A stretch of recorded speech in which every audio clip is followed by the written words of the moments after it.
Good morning to all. Welcome to Suresh Kuyan Vihar university.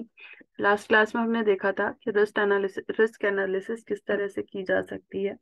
ठीक है, अब आज हम देखेंगे कोकोमो मॉडल।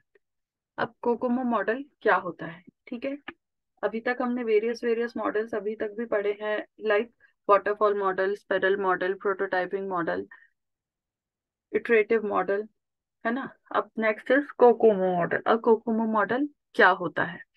कोकोमो मॉडल है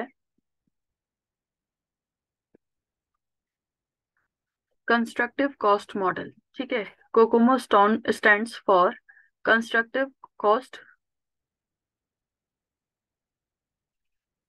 constructive cost model is a regression model based on LOC. Okay, number of lines of code. ठीक है, number of lines of code, LOC stands for lines of code. क्या मतलब हुआ इसका? Lines of code मतलब कि कोई भी जब भी प्रोजेक्ट बनाया जाता है तो उसकी डिजाइनिंग की जाती है। अब डिजाइनिंग किस तरह से की होगी? डिजाइनिंग एक तरह से आपका आर्किटेक्चर हो गया। ठीक है, तो आर्किटेक्चर में मतलब front end plus back and दोनों होगा।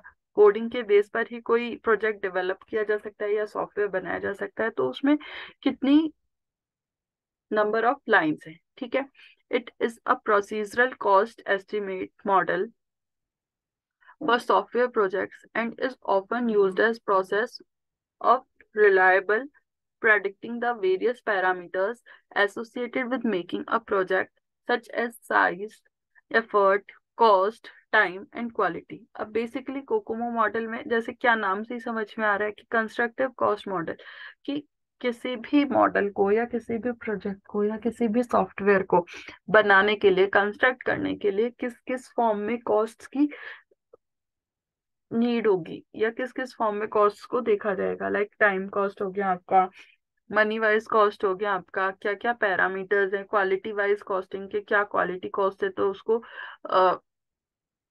प्रॉब्लम नहीं हो रही है, उसमें तो कोई कम ज्यादा की प्रॉब्लम नहीं हो रही है। ठीक है,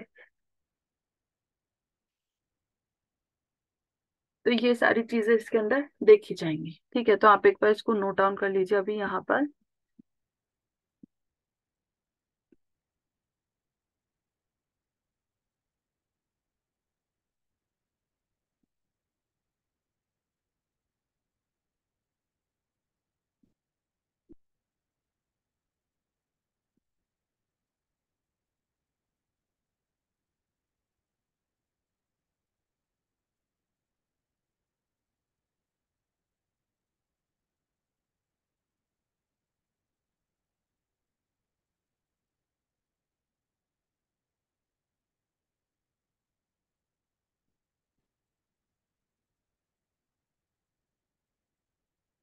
कर लिया, चलो नेक्स्ट चलते हैं। It was proposed by Barry Bohm in 1981 and is based on the study of 63 projects, which makes it one of the best documented model. ठीक है, इसको किसने डेवलप किया था? इसको बैरी बॉम ने डेवलप किया था इन 1981। और किसके बेस पर किया था? इसने अप्रोक्स 63 प्रोजेक्ट्स के बेस पर स्टडी की थी। ठीक है,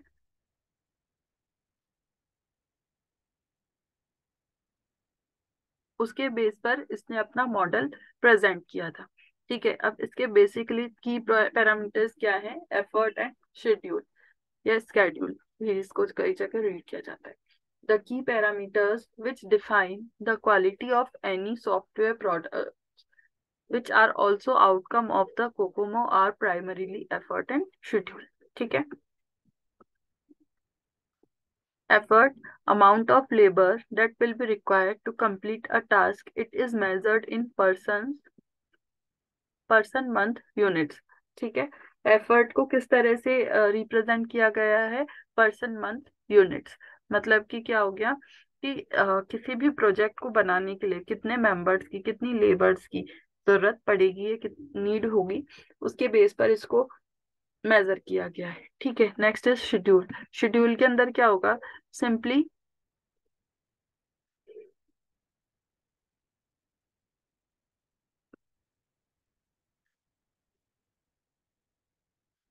means the amount of time required for the completion of the job, which is of course proportional to the effort put in. It is measured in the units of time such as weeks and months. ठीक है, schedule तो वही नाम से ही समझ में आ रहा है, स्केड्यूल टाइम से रिलेटेड रहेगा। ठीक है,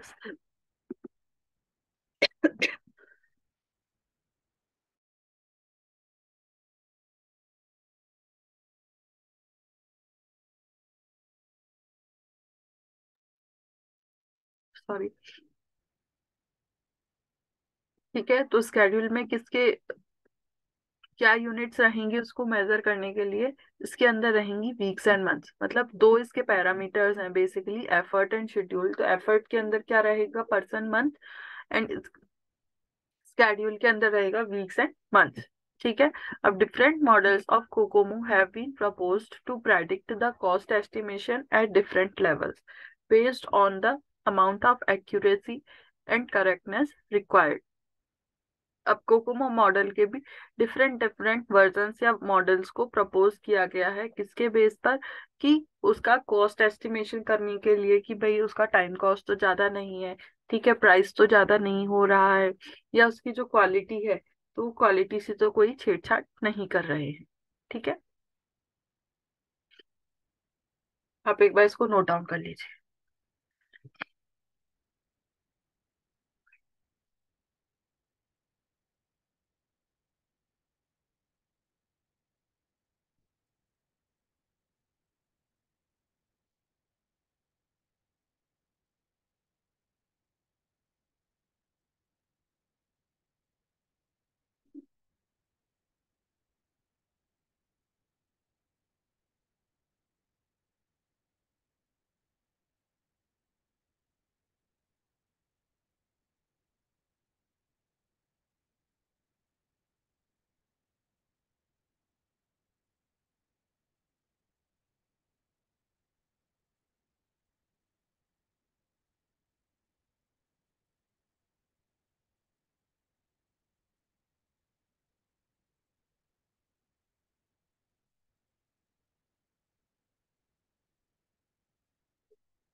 चले आगे।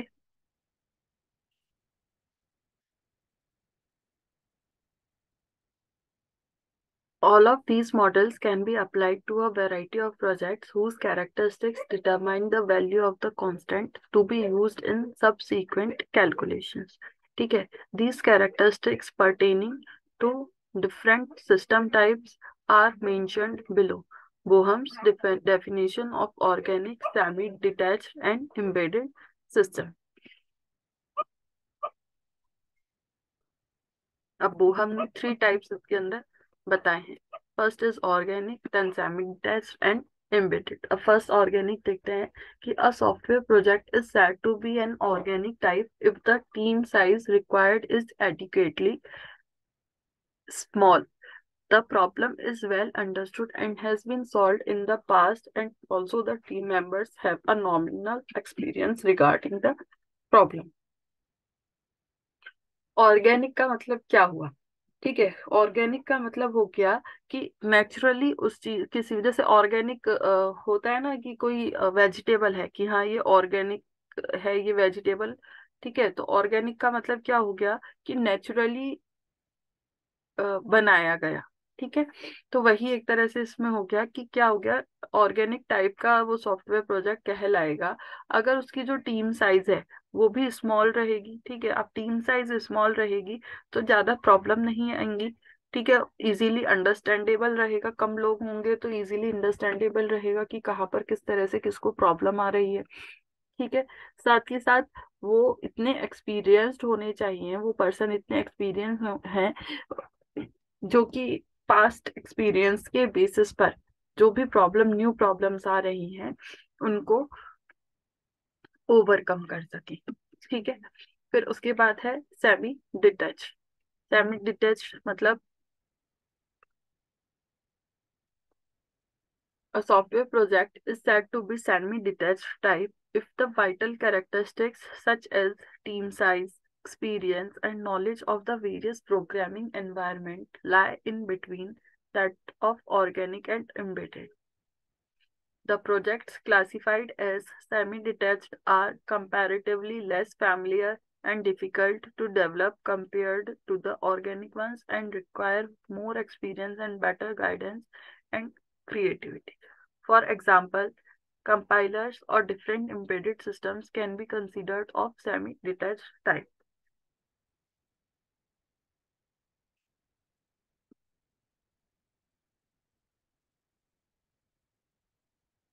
अब इसके अंदर क्या होगा, जैसे कि ये सेकंड टाइप है तो वही हो गया कि इसके अंदर जो भी कैरेक्टरिस्टिक्स हैं, टीम साइज है, एक्सपीरियंस है टीम के मेंबर्स का, या जो उनकी नॉलेज है वो ऑर्गेनिक वाले से ज्यादा होनी चाहिए, ठीक है, और एम्बेडेड वालों से कंपैरेटिवली कम होगी। तो इसीलिए इसको सेमी डिटैच्ड बोला गया है, क्योंकि ये मीडिएटर्स होते हैं एक तरह से, ठीक है, लेकिन इनको मोर एक्सपीरियंस और बेटर गाइडेंस की रिक्वायरमेंट होती है। Next is a soft embedded, ठीक है, एम्बेडेड में क्या हो गया कि a software project requiring the highest level of complexity, creativity, and experience requirement fall under this category. Such software requires a large team size than the other two models, and also the developers need to be sufficiently experienced and creative to develop such complex models. ठीक है।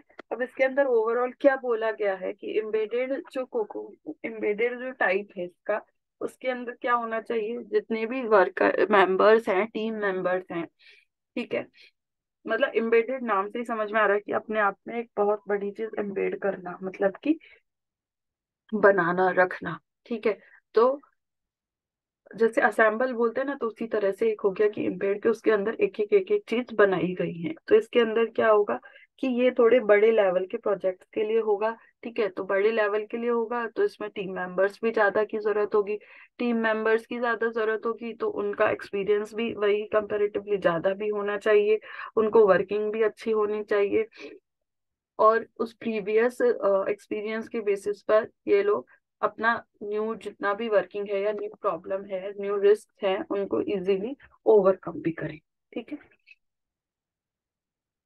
तो basically ये complex models के लिए use में आता है। अब थ्री टाइप्स के कोकोमो मॉडल होते हैं। First is basic COCOMO model, intermediate COCOMO model and detailed Kokomo model.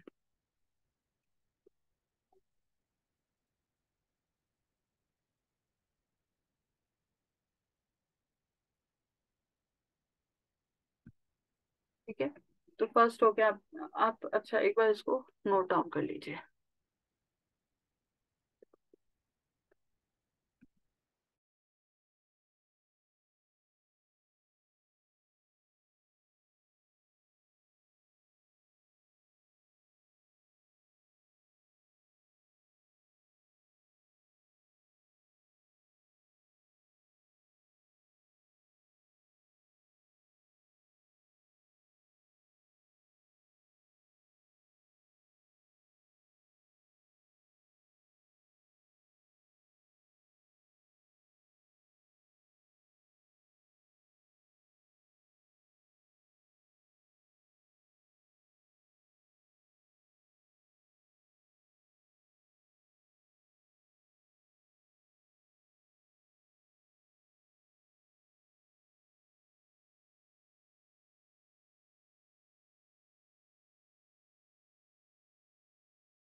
मैं सुनो।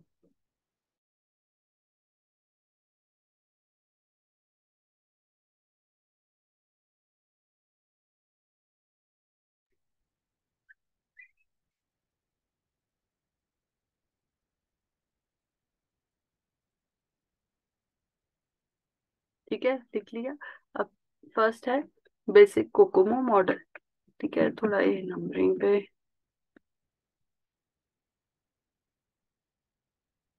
बेसिक कोकोमो मॉडल, ठीक है। अब इसके अंदर ये थ्री थ्री फॉर्मूलेज होते हैं।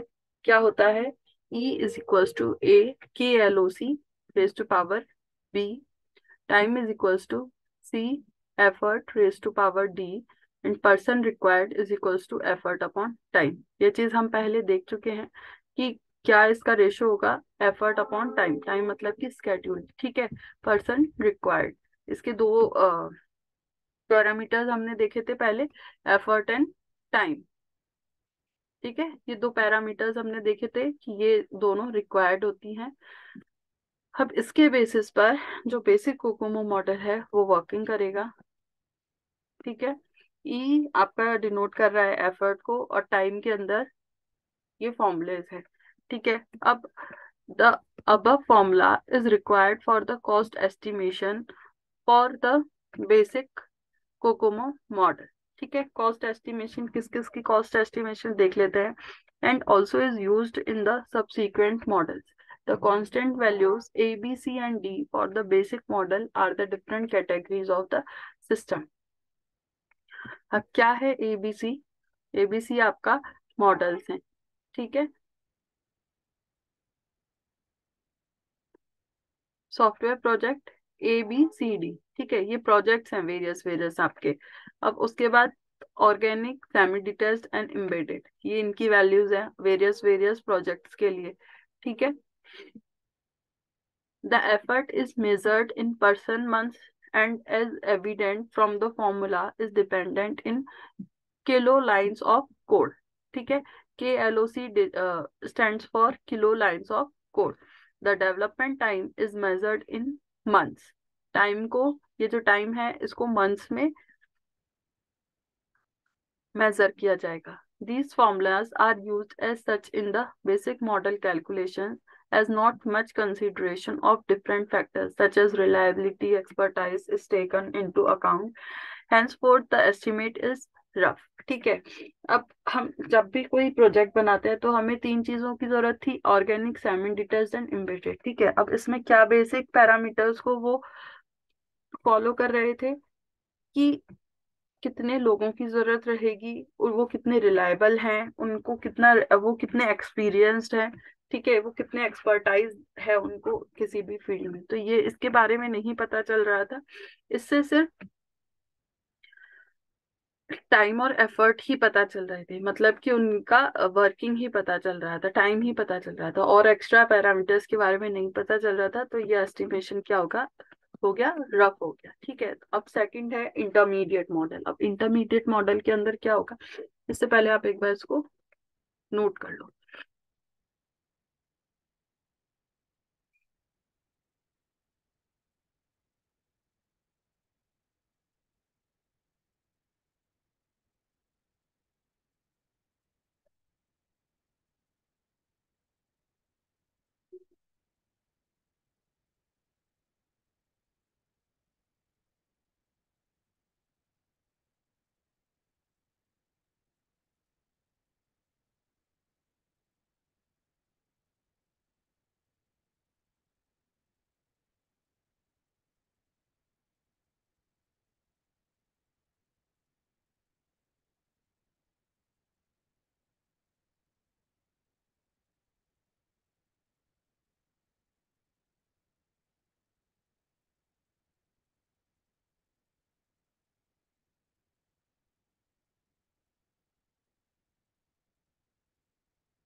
चलो नेक्स्ट है इंटरमीडिएट मॉडल। अब इसके अंदर क्या है?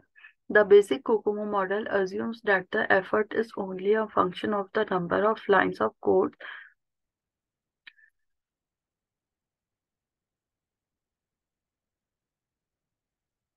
and some constants evaluate according to the different software system। ठीक है, तो बेसिक कोकोमो मॉडल में क्या हुआ था? वो सिर्फ एलओसी के बारे में हमको ज्यादा इंफॉर्मेशन दे रहा था, एक्स्ट्रा एस्पेक्ट्स के बारे में वो हमें कोई नॉलेज नहीं दे रहा था, इसलिए वो हमें कोई भी ज्यादा यूजफुल नहीं होगा। ठीक है, तो in reality no system effort and schedule can be solely calculated on the basis of lines of code. ठीक है, जितना भी लाइंस ऑफ कोड है उनके बेसिस पर कोई भी एफर्ट्स और स्केड्यूल को कैलकुलेट नहीं किया जा सकता। ठीक है, for that various other factors such as reliability, experience, capability, इनकी भी जरूरत रहेगी। ठीक है, तो these factors are known as cost drivers and the intermediate model utilises 15 such drivers for cost estimation. ठीक है, अब जैसे बेसिक जो कोकोमो मॉडल हमने पढ़ा था उसके अंदर सिर्फ लाइन ऑफ कोड्स के ऊपर, जैसे हमने KLOC देखा था ना कि किलो लाइन ऑफ कोड्स। ठीक है, तो उसके बेसिस पर कोई भी एफर्ट और टाइम को नहीं कैलकुलेट किया जा सकता। ठीक है, और किया भी जाएगा तो वो प्रैक्टिकल नहीं रहेगा, वो सिर्फ डॉक्यूमेंटेशन रहेगी। तो उसके लिए अदर फैक्टर्स की भी नीड रहेगी, लाइक रिलायबिलिटी हो गया, एक्सपर्टाइज हो गया। ठीक है, तो इनको क्या बोला जाएगा? कॉस्ट ड्राइवर्स बोला जाएगा। तो इस तरह से इंटरमीडिएट मॉडल में ये 15 कॉस्ट ड्राइवर्स होते हैं, जिसमें उनका एट्रीब्यूट्स होते हैं, साथ ही साथ उनके कई सारे एट्रीब्यूट्स होते हैं। तो फर्स्ट है प्रोडक्ट एट्रीब्यूट्स। अब क्या है प्रोडक्ट एट्रीब्यूट्स, हम एक बार देख लेते हैं।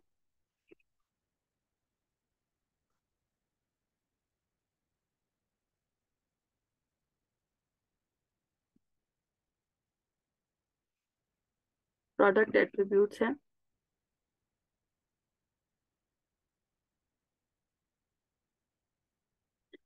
Required software reliability extent. ठीक है, size of application database, the complexity of the product.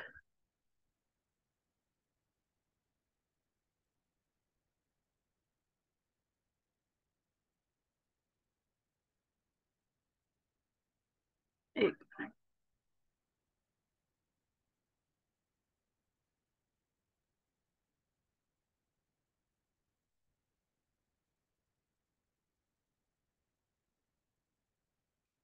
हाँ, प्रोडक्ट एट्रीब्यूट्स क्या होंगे?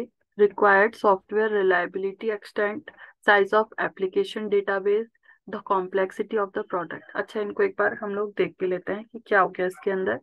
कि रिक्वायर्ड सॉफ्टवेयर रिलायबिलिटी एक्सटेंट, ठीक है, जो भी सॉफ्टवेयर रिक्वायर है, जिसके भी ऊपर वर्किंग हो रही है, कि वो रिलायबल होना चाहिए। ठीक है, उन्होंने के बना तो दिया लेकिन वो कोई काम का नहीं रहा। Then size of the application database, जो डेटाबेस है जिसके कि अंदर कोई भी डेटा को या कोई भी इंफॉर्मेशन को स्टोर किया गया है, वो भी कोई बहुत ज्यादा बड़ी नहीं होनी चाहिए, कॉम्प्लेक्स नहीं होनी चाहिए। ठीक है, the complexity of the product, product भी ज्यादा कॉम्प्लेक्स, जो कि बना रहे हैं, जो प्रोडक्ट या जो सॉफ्टवेयर या जो भी प्रोजेक्ट पर वर्किंग की जा रही है, वो कोई बहुत ज्यादा कॉम्प्लेक्स नहीं होना चाहिए। अदरवाइज जो यूजर है उसे समझने में प्रॉब्लम आएगी और वो उसको यूज नहीं करेगा। ठीक है, run time performance constraints, memory constraints. क्या हुआ, ये कॉन्स्ट्रेंट्स क्या बोल रहे हैं? कि रन टाइम परफॉर्मेंस की, जब उसको रन किया जाए, उसको टेस्टिंग की जाए, उसके ऊपर वर्किंग की जाए, तो उसकी परफॉर्मेंस बेस्ट होनी चाहिए, उस टाइम कोई प्रॉब्लम नहीं आनी चाहिए। मेमोरी भी उसमें प्रॉपर अवेलेबल होनी चाहिए। Volatility of the virtual machine environment, required turn about time, analyst capability, software engineering capability, applications experience, virtual, तो ये सारी चीजें उसके अंदर अवेलेबल होनी चाहिए। ठीक है, रिक्वायर्ड डेवलपमेंट ये लिख लो वहां पे एक बार, प्रोडक्ट एट्रीब्यूट्स।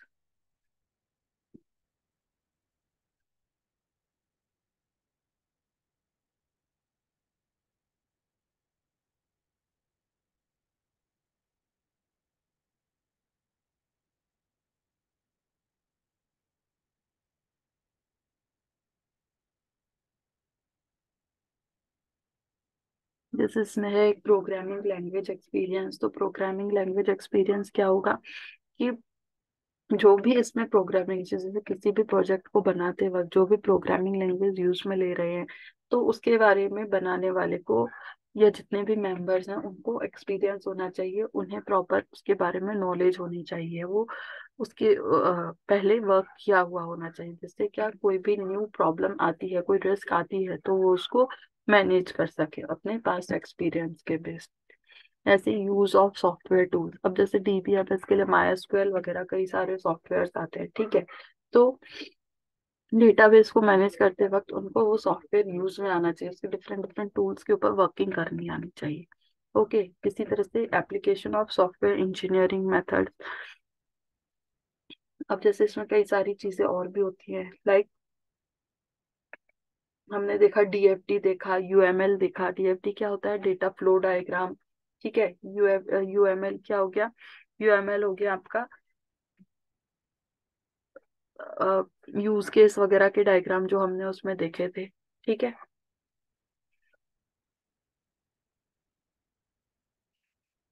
तो ये सारा यूज करने आना चाहिए। नेक्स्ट है डिटेल्ड मॉडल। डिटेल्ड मॉडल में क्या होगा, detailed Kokomo incorporates all characteristics of the inter intermediate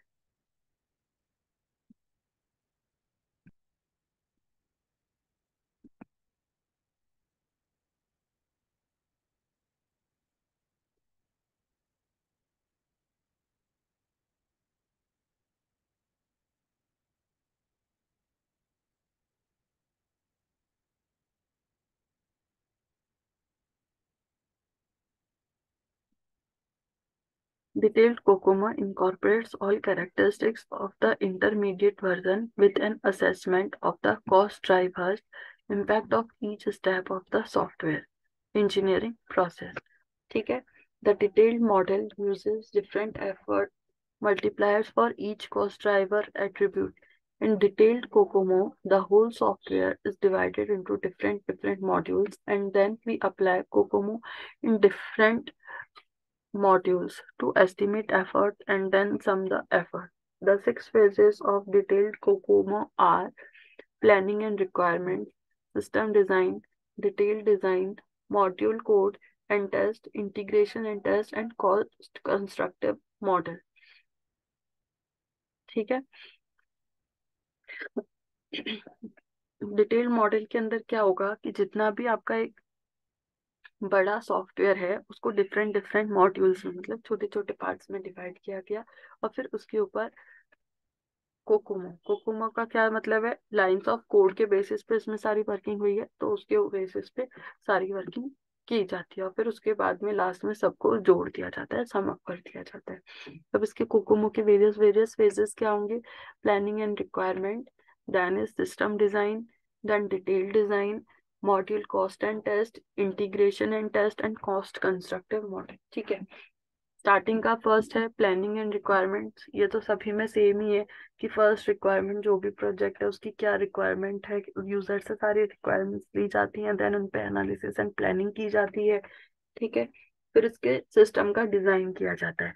अब इसमें टू वे डिजाइन की जाती है कि पहले तो नॉर्मल डिजाइन की जाएगी कि किस तरह से इसका डिजाइन किया जाए, किस तरह से वर्किंग स्टार्ट की जाए, फिर उसके बेस पर उसको और डिटेल्ड वर्जन में, डिटेल्ड फॉर्म में डिजाइन किया जाता है, लाइक उसका बैक एंड हो गया, फ्रंट एंड हो गया, है ना। फिर उसके बाद मॉड्यूल कोड एंड टेस्ट, ठीक है। अभी हमने इसमें दो चीजें देखी, एफर्ट एंड टाइम, ठीक है, उस सबको इसके अंदर फाइंड किया जाता है। अब इसके क्या वेरियस वेरियस एडवांटेजेस है, एडवांटेजेस हम देखते हैं। It works on historical data and provides more accurate details. ठीक है। अब ये क्या करता है, कोकोमो मॉडल अपने प्रीवियस, हमने शुरू से हम इस पे यही पढ़ रहे हैं कि इसके अंदर प्रीवियस एक्सपीरियंसेस के बेस पर काम किया जाता है, और उन्हीं एक्सपीरियंसेस के बेस पर कोई भी न्यू जो प्रॉब्लम आती है उसको दूर किया जाता है, उसको ठीक किया जाता है, ठीक है। Easy to implement with various factors, one can easily understand how it works, easy to estimate the total cost of the project, ठीक है। प्रोजेक्ट को बनाने में कितना कॉस्ट लग रहा है वो इजीली इसमें एस्टिमेट किया जा सकता है। The drivers are very helpful to understand the impact of the different factors that affect project prices. ठीक है, अब इसके क्या डिसएडवांटेजेस होंगे। It ignores the hardware issues as well as the personal turnover level. ठीक है, हार्डवेयर इश्यूज को इसमें ध्यान नहीं दिया जाता है, इसमें सिर्फ और सिर्फ ध्यान दिया जाता है तो किस पे, एफर्ट एंड टाइम के ऊपर। ओके, नेक्स्ट है it ignores all the documentation and requirements, वो भी इसमें ज्यादा ध्यान नहीं दिया जाता। It depends on mostly time and factors. It limits the accuracy of software costs, it oversimplifies the impact of safety and security aspects, and ignores computer skills, cooperation and knowledge। ठीक है, वो सिर्फ और सिर्फ किस पे डिपेंड करता है, लाइन ऑफ कोड के ऊपर। इसके अलावा वो किसी पर डिपेंड नहीं करता है। ये इसके बेसिक डिसएडवांटेज हो सकते हैं। तो ये हो गया हमारा कोकोमो मॉडल। एक बार आप देख लीजिए इसको। आप चाहे तो पहले इसके एडवांटेजेस एंड डिसएडवांटेजेस को नोट कर लीजिए, फिर उसके बाद हम आगे चलेंगे।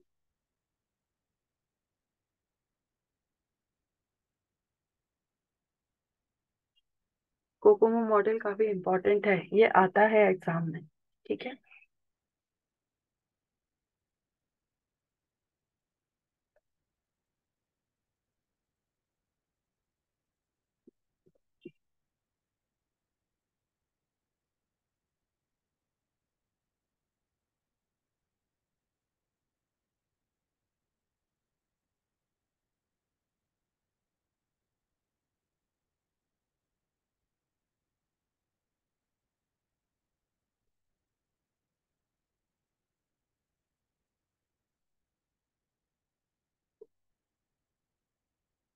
आप देख लीजिए, इसमें कोई भी प्रॉब्लम हो तो।